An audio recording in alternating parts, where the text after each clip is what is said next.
That was today's guest, Barbara Bogatin, with an excerpt from Bach's Prelude in G major for Suite Number 1. And at the end of the episode, you can enjoy hearing her playing this piece in its entirety.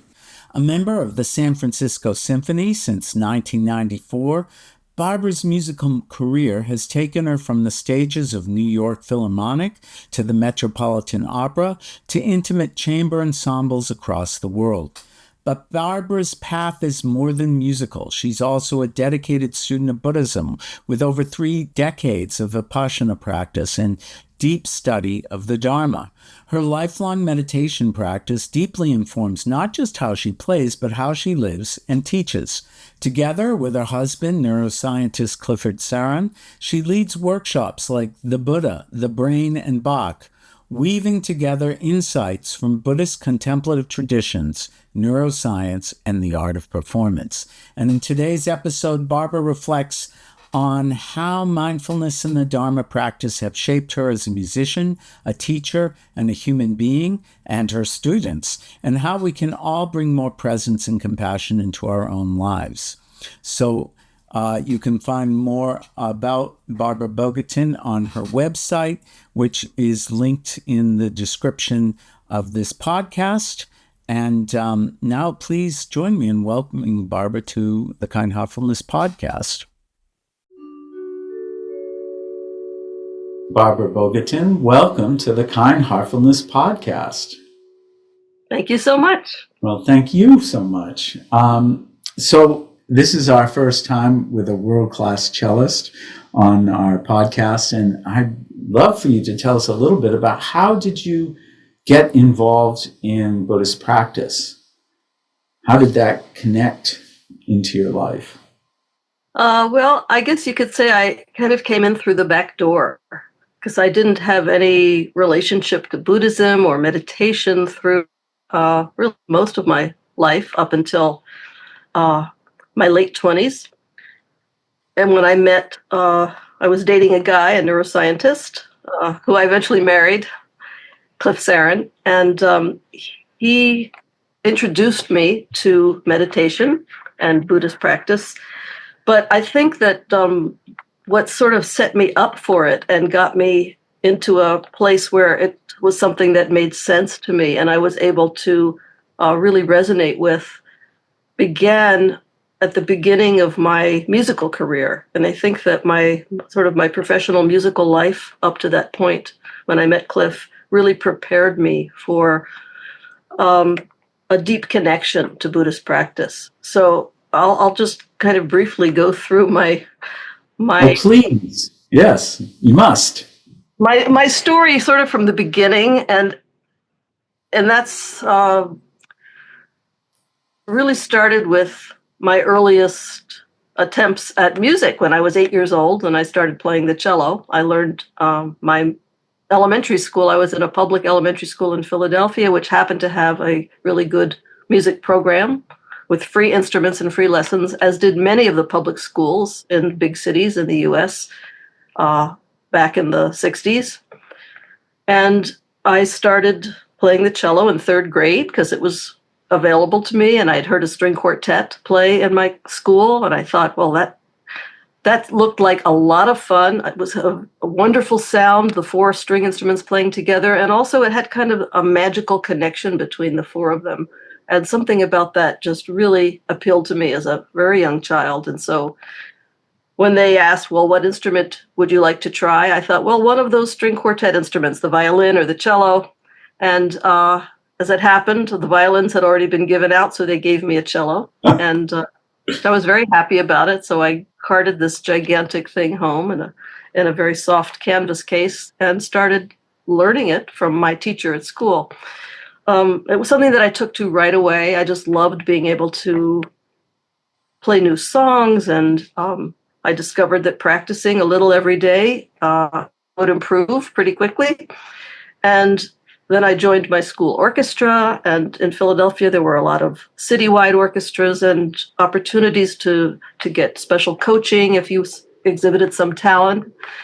And then by the time I was in high school, as a lot of musicians discover. You have to kind of make the decision, am I going to be serious about this or not? My family had moved to the Bay Area in California at that point, and I started to get very serious about it in high school and did all the competitions and youth orchestras and music camps and things that you do if you're trying to go in that direction of serious classical music training. And I also started practicing a lot. And as a teenager, 3, 4, 5 hours a day after school of practice is a very big commitment. Yes. And by the time it came for college, I decided to go to music conservatory. And I went to the Juilliard School in New York City. And again, the whole idea of practice was so essential and central to the learning and the improvement and the seriousness with which you studied your instrument. And you had weekly lessons with a major teacher, and then the rest of the week you practiced 4 or 5 hours a day. They didn't really teach us how to practice for the most part. They certainly should have, but they didn't. They just expected you to do what your teacher told you and figure the rest out. And so it was a very competitive and difficult and stressful environment at Juilliard. Many people don't survive it. Somehow I managed to. And then when I finished Juilliard, I was freelancing in New York City for quite a few years and doing lots of different jobs and running around from the Broadway show pit to a chamber music concert to a ballet company orchestra to community orchestras to solo concerts, taking auditions all the time, and very stressful, kind of high pressure environment, and still trying to practice as much as possible. And I was really thinking about how can I use my time well in practice? What is the best way to learn? How can I make sure that I'm being efficient and sort of trying to break down the process of practice? And then at the same time, when I was performing under these very often stressful and high stakes situations, if they don't like your playing, you might not get hired back, and then you can't pay your rent the next month. So there was a lot of pressure on me to want to do my best all the time. And sometimes I'd get nervous, that would get in my way. And so I started trying to figure these pieces out of the puzzle. How do I practice well, play my best, always be able to express the music and not let distractions and other things get in my way? And then right around this time is when I started dating this neuroscientist who was telling me about one of the things he loved doing was going on Buddhist meditation retreats, and tried to convince me to spend one of our winter vacations at a Buddhist monastery in Western Massachusetts. And when I said, well, what would it be like there? And he said, oh, we'll sit on a cushion for 10 hours a day in silence, and then we'll walk very, very slowly back and forth across the room every couple of hours, and you'll be completely silent for 2 weeks. And this was at the Insight Meditation Center, and this is in Barre, Massachusetts. Yes, it's for our listeners. They might want to. This is they follow a Theravada tradition, and it's founded by some of the great luminaries. I think it's Jack Kornfield and Joseph Goldstein and maybe Sharon Salzberg. Right? Is this right? Exactly right. In fact, this first retreat that I went to, those were the 3 teachers who were there. Fantastic. So I have to admit, when Cliff first started to tell me about these retreats, I was very resistant, and it actually took him several years to wear down my resistance. And finally, I began to trust him, and I thought, well, if he thinks it's so valuable, I will give it a try. I expected it to be very boring and difficult and unpleasant. Yeah. And at times it definitely was over the 2 weeks. I can't say I'd recommend people to begin their meditation practice with a 2-week silent retreat, but I did somehow. And so a couple of things I discovered after a few days when my mind started to quiet down and my body started to quiet down. I noticed that the instructions that the teachers were giving sounded kind of familiar to me. They talked about following your breath listening to the internal sensations in your body, noticing how you're moving when you walk very, very slowly, sort of slowing down your thought processes. Pay attention to where your mind goes and gently bring it back, and stay present with this non-judgmental, neutral awareness, whatever is present. Listen deeply to the sounds around you. And I thought, wow, that sounds like a lot of what I'm trying to do when I practice the cello. When I'm having a really good practice session, I'm listening deeply. I'm bringing my mind back to the focus, staying present with my breathing, with the motions. How am I using my arms and my hands and my fingers? Is there unnecessary tension? Slowing down the motion so that I can really feel the internal sensations, and making specific instructions to myself, things that I want to change. Maybe move my wrist a little bit more freely, follow through with the fingers on the bow, release tension in my shoulders. And you can only do that if you are doing things in a very, very slow, thoughtful, mindful, aware, present state. And so through the rest of the time I was there, and in many retreats subsequent to that, and in my own meditation practice, I realized how complementary meditation practice is to music practice. And so many things made sense to me, that when the teachers talked about quieting the critical mind. I mean, I say to my students, we want to be critical of the sound, not the self. And so a lot of our self-criticism that comes up in response to how we react to something, or what we say or what we do, that just is things that really clutter up the mind and get in the way of being present. Mm-hmm. And if I'm able to practice and notice, okay, I played that note sharp, I didn't make a smooth bow change, I missed this note, and just make those quick alterations rather than adding a lot of what's wrong with me, why didn't I do it right kind of things. Yeah. Cliff had a very funny observation after the first retreat. He told me, because I had a tiny little apartment with one very small room that was my practice room. And he said whenever he'd walk by the practice room before the retreat, he'd hear me practice, and then I'd be swearing. There'd be a lot of swearing, like, ah, damn shit. And then I'd practice a little more, and then swear some more, and then practice. And he said, after the retreat, no more swearing. What happened? So what happened? Somehow I had internalized this sort of neutral presence, so that my knee-jerk reaction of self-criticism after I did something wrong or made a mistake, it just kind of evaporated. And I was still just as critical of how I was playing, because one has to be if you want to improve at a very high level on a musical instrument. But this instantaneous, unconscious reaction to anger and upset, I didn't feel I had to do that anymore. But on the other hand, had you asked me before, do you swear when you practice? I would have said, no, I don't swear. I was completely unaware of it. Yeah. Yeah. It's interesting what our partners notice about us that we don't notice ourselves. Sometimes they can be a really beneficial mirror. I think it's interesting what you're saying, because one of the things that challenges, say, I have when I teach meditation practice is that people are so, it just creeps in this kind of self-criticism. And I keep saying, no, meditation is something you're either doing it or you're not. If you notice that you've forgotten about your meditation object, say it's feeling the breath going in and out, then you just come back. It's that simple.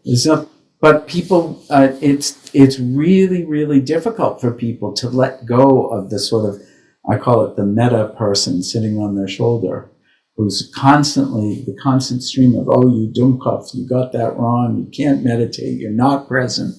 This is so I can see that that's actually incredibly complementary. So you didn't have this when you started meditating, you just naturally recognized something. Yes, yeah. There were so many things that that became clear to me that were so represented so well in meditation practice and in music practice. And I have to say that my music practice has helped me understand what the instructions for meditation teachers and vice versa. Yes. I mean, for instance, the walking meditation, just the awareness of the intention to take a step before you even start to move. When you're performing, there's so many elements of body awareness that are essential because we play with our bodies. I say to the students, that cello doesn't make any sound by itself. Your body plays that instrument. Yes. And you have to be so in touch with how you're using your body and tension, unnecessary tension. Maybe if your shoulders are too tense, if you can give yourself the very conscious instruction, relax the shoulders and listen to the sound. It's so complementary to what we do in meditation. And I remember having the instructions for walking meditation about, be aware of the arising of the intention to take a step. And I thought, the arising of the intention to lift my bow arm and draw a sound and imagining the sound before I draw the bow. So many aspects of that felt very comfortable when I started to do meditation. And that's when I say sometimes to my students, when it comes to playing the cello, we're all Buddhists. If we could all be Buddhists, we would all be better cellists and better performers, because you're adding this element of neutral presence, acceptance, a kind of a radical acceptance. And, in music practice, you want to make progress each day. You practice the same passage one day, the next day, the next day. It might be months you're practicing the same passage. Yeah. Hopefully not just the same way over and over, because that generally doesn't lead to the best, most efficient progress. But with awareness, and there are a lot of different ways you can implement practice techniques.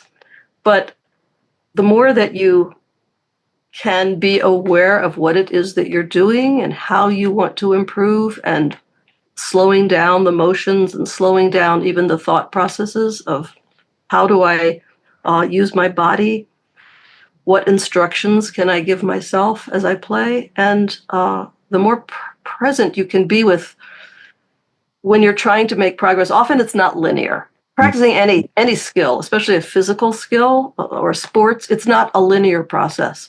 But one day it might be, you might feel like I've really learned this piece, and then the next day, 2 days later, you come back and where did all that practice go? I thought I had this perfectly and now I don't.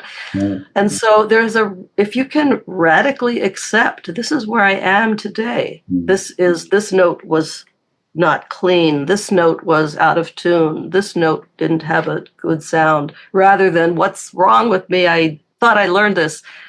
This is where we are. It's the same thing with meditation. When you come to a sitting, it's not, how come I can't do better than yesterday? It's, this is where I am right now at this moment. It reminds me of something that one of my teachers said to me.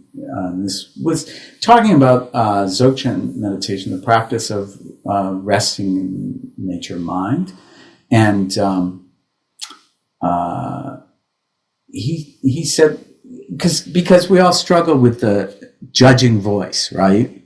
And it's something like, yesterday my practice was so good, and he said, and he actually told me that's not his thing. It came from this meditation master, Jigme Linpa, who said, if you have to label it, say, this is how it is today, and then just go on. So normally you're like, it was so much better yesterday. Normally my meditation practice is really calm and peace. Today it's totally chaotic, right? But no, you just say, this is how my mind's nature is today. And just like that. And then you just practice. And it's really, listening to this, it's really reminded me, this is actually an instruction that comes from the most profound teachings in the Tibetan tradition. So it's wonderful to hear you speak like this. And from the most profound teachings in music teachers as well. Yeah, not surprising. Yeah. And, for me, it's particularly relevant now because, the older that you get, a lot of the physical agility and fluidity and flexibility starts to wane, and not just on a musical instrument, but whatever physical skill. I mean, look how long a ballet dancer can have a career, not very long, or even a first-class basketball player.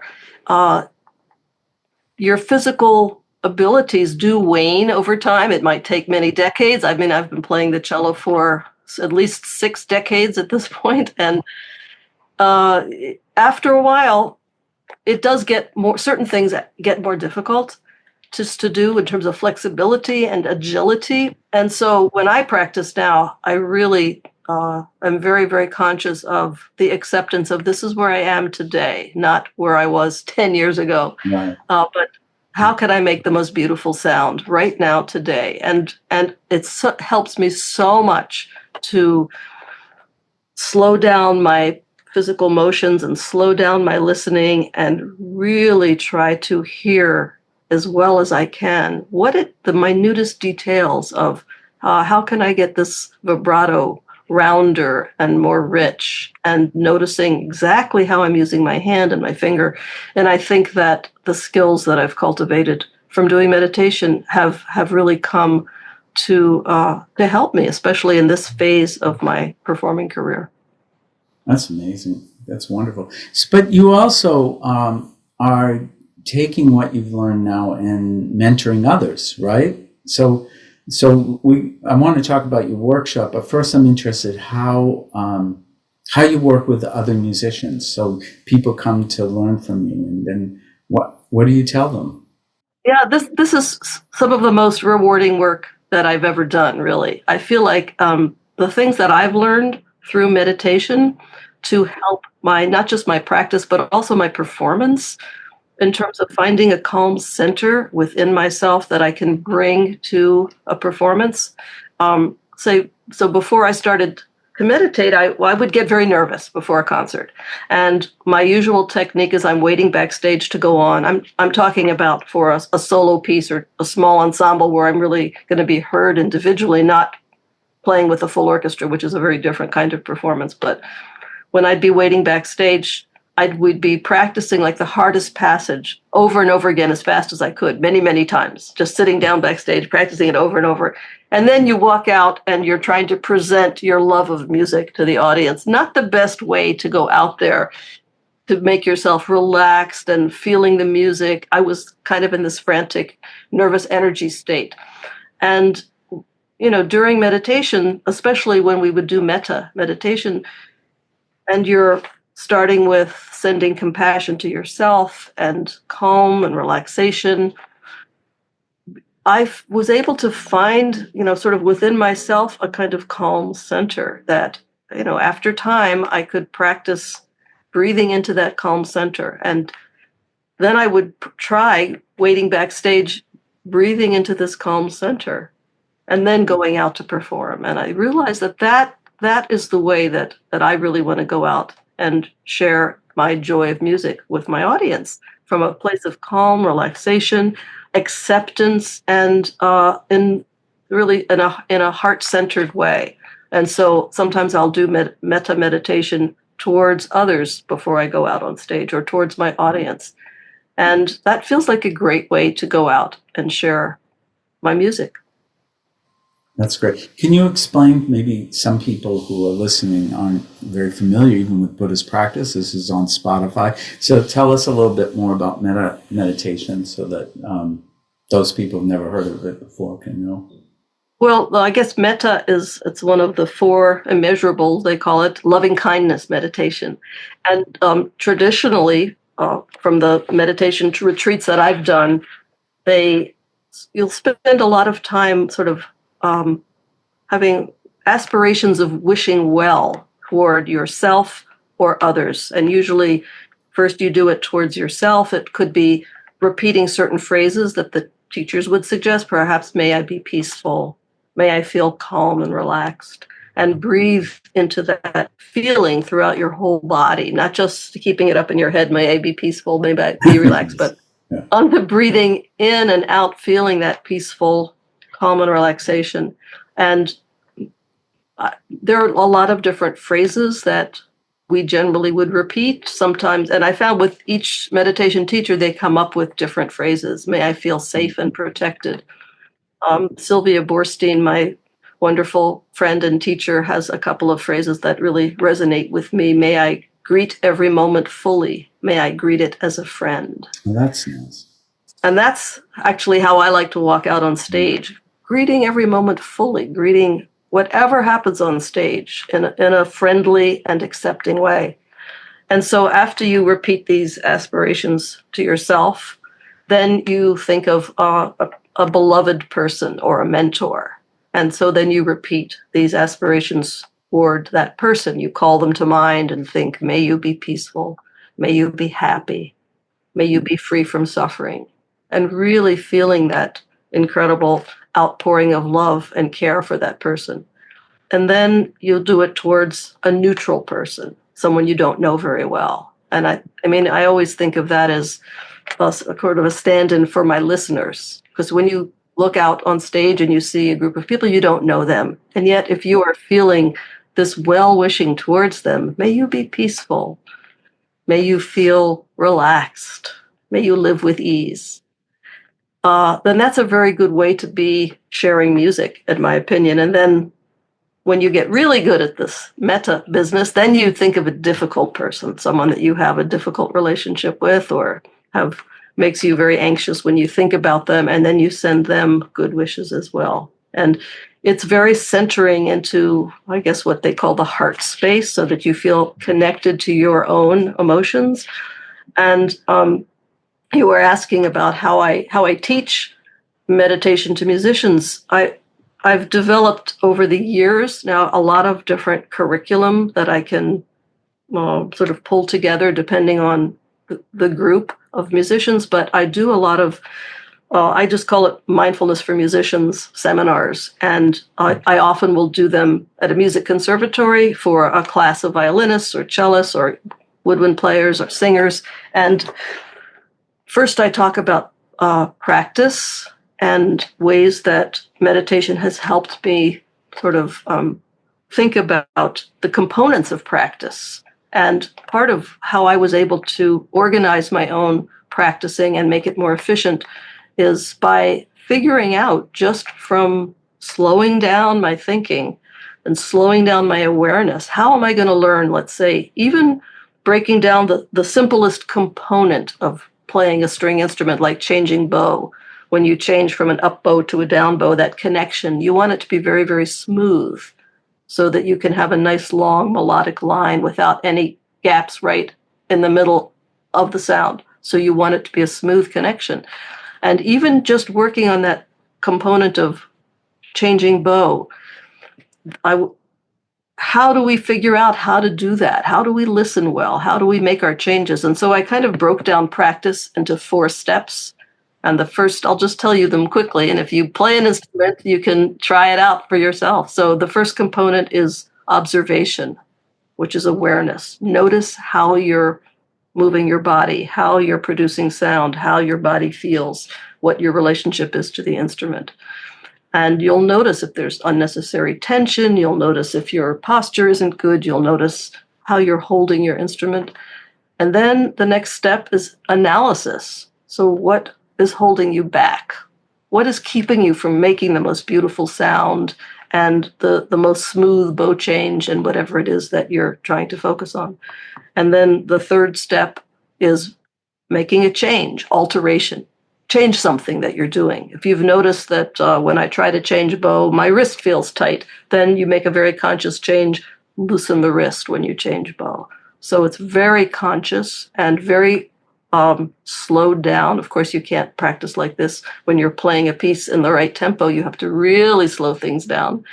And then the fourth component is repetition with awareness. So your new way of doing it, like say with a less tight wrist, you have to practice that many, many times with awareness, not just by rote over and over, but noticing, giving yourself that same instruction. Okay, loosen the wrist.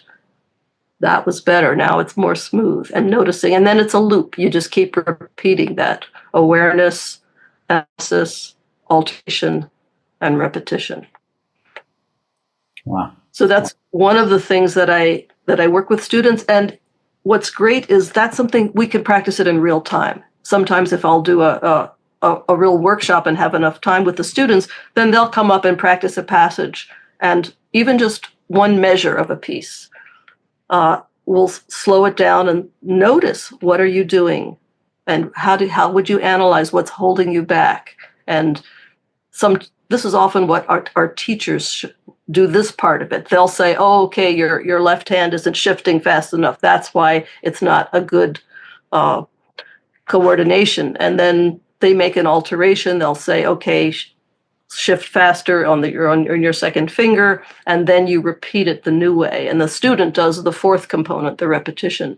But we really have to learn how to become our own teachers. When you're, even as a student, when you're in that practice room, those 4 hours, your teacher's not there with you. You have to be your teacher. You have to slow down your movements, develop that awareness, develop that ability to analyze and make a change, and then repeat with awareness. So this is like mind training from the Tibetan tradition. There's this one line that really helped me a lot, still helps me, but helped me when I first heard it, which is be the better of two witnesses, which means, only you know what's going on in your head. Only you know what's going on in your body. Your teacher, if Buddha could do it, he would have waved his magic Buddha wand and we'd all be awake, right? But we're not. We have to. So it means, that ultimately it's up to us. It's our responsibility.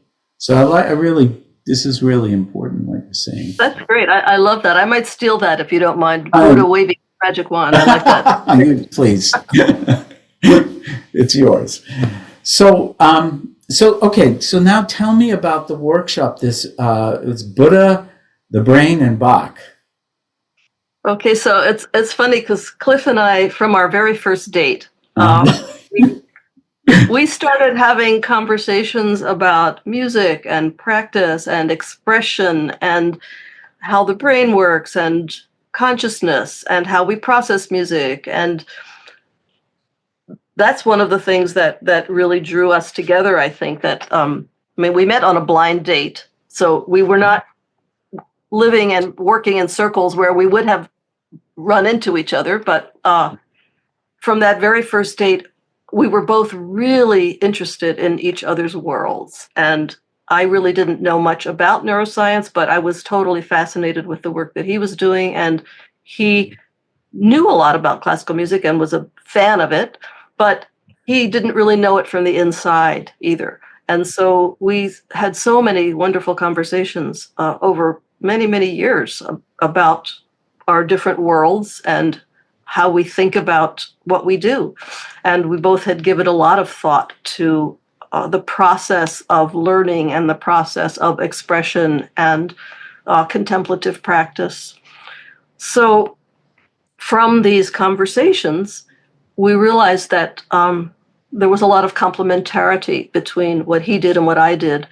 And it happened that we were both good friends with Sylvia Boorstein, a wonderful founding teacher from the Spirit Rock Meditation Center, which is not far from where we live in Northern California.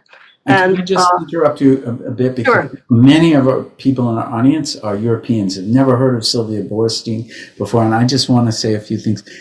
When I was first starting in Buddhism in really around late 70s, early 80s, there were very few books in English, and hers were some of the only ones. And even though it wasn't from Tibetan tradition, it's still Buddhism, and they were fantastic because they really came from the modern world. And I never met her, actually. I think I've seen her once or twice, but I never really met her. I met some of the others, like Jack and Sharon and so forth. But she's people don't really know her anymore. But she was really a pioneer and had definitely an effect on my life. And a lot of my friends also were studying with Tibetan teachers. She was considered one of the good ones. So for those of you listening, if you want to do a little research and I highly, warmly recommend her books. So Yes, anyway, yes. I agree. And also her books have great titles. She certainly speaks in colloquial modern terms. One of her book's titles is Happiness is an Inside Job. That's right. And another Was one it is one I like? Don't Just Do Something, Sit There. Oh yeah, Also, that's it. which is a great That's what I title. was trying to think of. Don't just do something. Sit there. Yeah. Sit There, yeah. Yeah.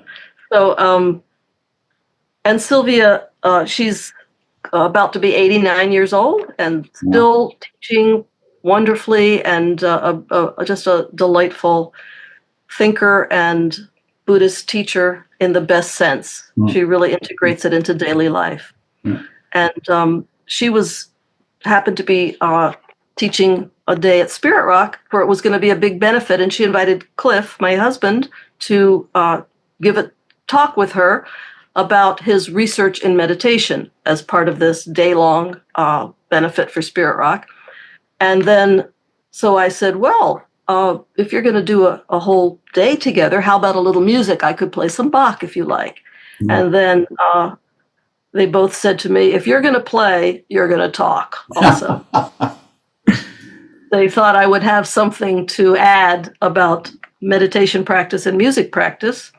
And as it happened, we tried to figure out a title for this workshop. And of course, Cliff was saying something like, well, the integration of the neuroscientific principles along with contemplative Theravadan practice as it relates to the intricacies of music performance. And I said, no, it's the Buddha, the brain, and Bach. That's what it's about. Yeah. And so that simplified everything. And that was the title of our first day-long workshop that we did together. And that was about maybe 15 years ago. And since then, we have sort of developed a lot of material around the contemplative practice integrated with neuroscience research and the research that Cliff has done for many years about attention and human flourishing.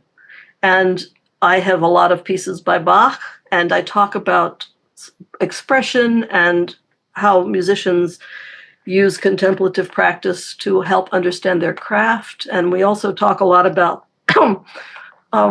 sort of how, I've studied a lot about Bach, his creative process, and what we know about how he worked and how he composed. And I actually think Bach was a closet Buddhist. Yeah.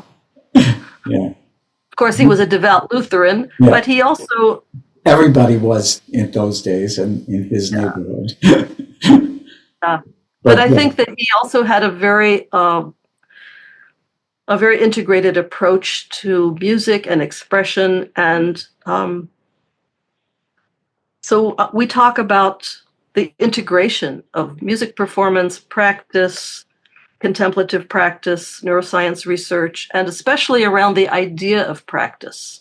That one of the phrases that they say Buddha said relating to that, which definitely is echoed by modern neuroscience. Whatever you frequently reflect and ponder upon becomes the inclination of your mind.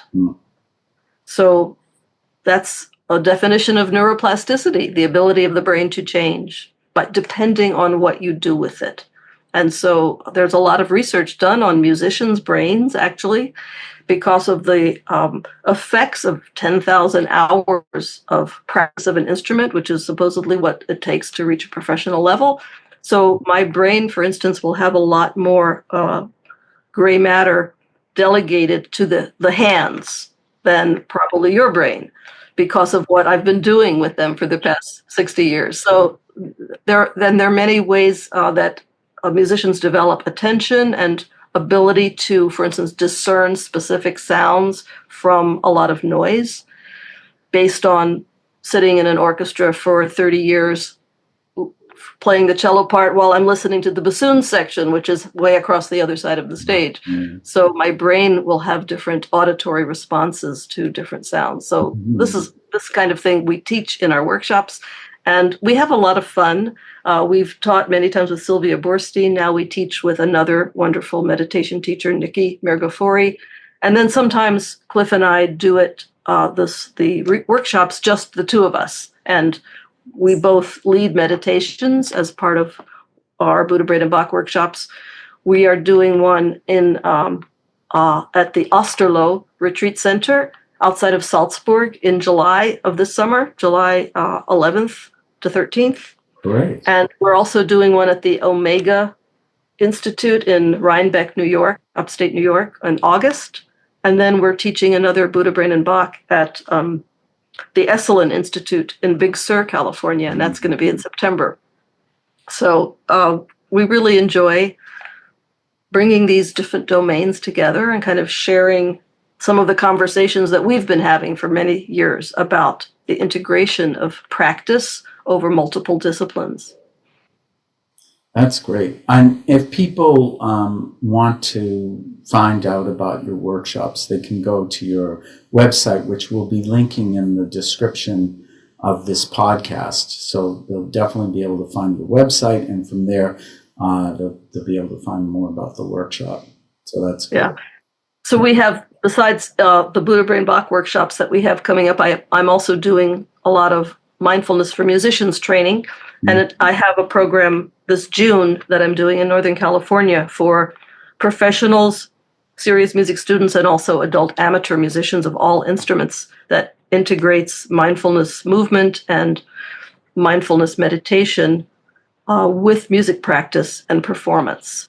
And I also find that with music students, getting nervous is a big deal. Yeah. And it's something that always gets in our way. I just was teaching a class recently at the San Francisco Conservatory of Music near where I live, and the students all have their juries coming up, which you traditionally will have in the springtime at the end of your year, where you have to really sort of prove what you've learned over the year in a kind of high pressure, high stakes performance before a small committee. So it's not like you're playing a concert; you're playing to a group of judges, basically, and knowing that they're judging you and they're going to grade you, and many things depend on that grade. So imagine the pressure that you're taking in, and you're supposed to just share the joy of music with all. Yeah, I don't know how you do that. Yeah. Yeah. So meditation can really help with that, because I tell the students, you don't expect to find that calm center just 10 minutes before you walk on stage.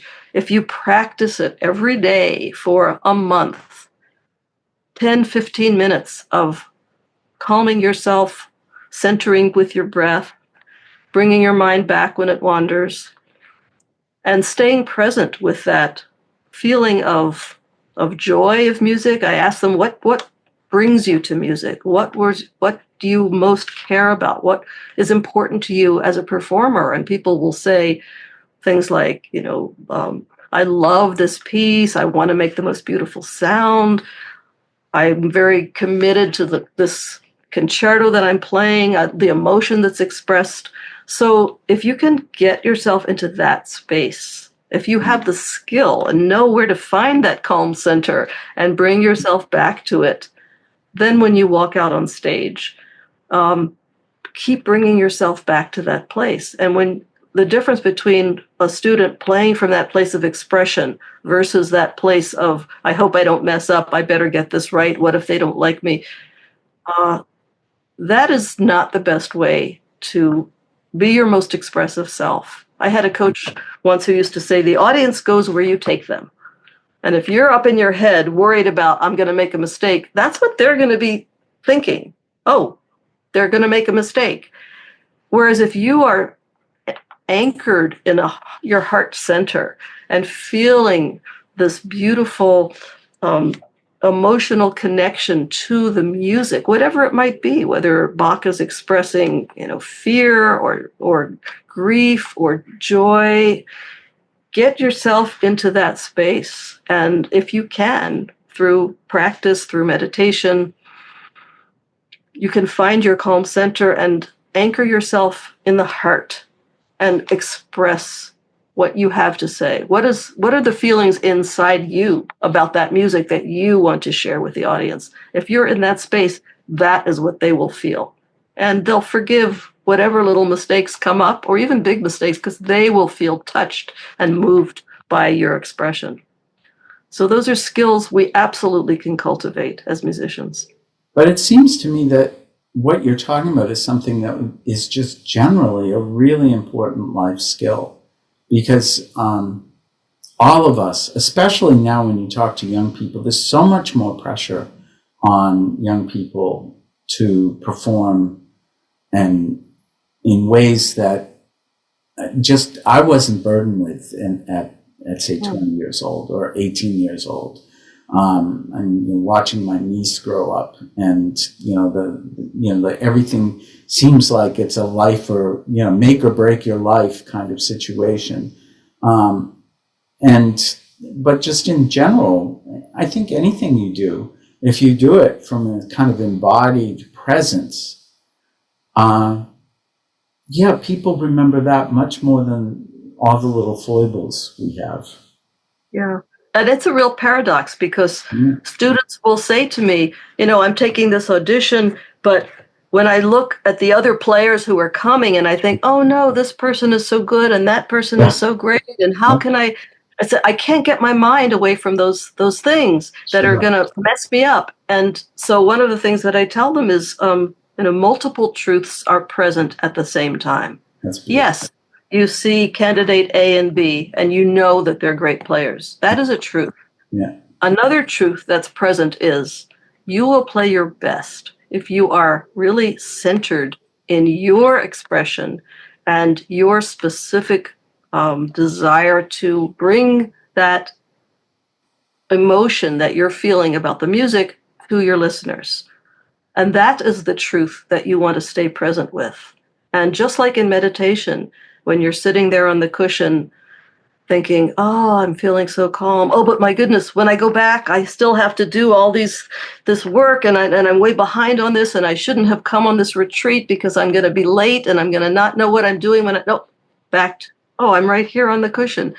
Bringing yourself back. So you're practicing not following these stories that your mind is conjuring up, and you're practicing sort of not believing those stories. Yes, okay, they might be there too, but this is another truth. I'm here and I'm breathing, and oh, that feels there. I can feel my belly. Now I can feel my calm center. And so you're practicing focusing on something that's wholesome and something that's helpful. And so if you are practicing that in meditation, what I discovered even at that first retreat, then as I was practicing this neutrality and this acceptance about wherever I was, then when I was practicing afterwards, I was somehow inhabiting that acceptance and not swearing so much. And I feel like in today you're inhabiting it as we speak. And the word for meditation, you maybe know this, in Tibetan, the word is gom. And what gom literally means is becoming familiar with or getting used to. And so I'm listening to you talk, it's like getting used to just feeling centered, being present, becoming familiar with that. So that becomes our reality rather than the anxiety, the stress, the looping thoughts and emotions that take us away from not just the present moment, but who we really are. And so thank you for coming on the podcast today and being who you really are. It's been a real pleasure, and I feel like I learned a lot, and I hope that we can have you again. Thank you. Thank you so much. Yes, you're very welcome.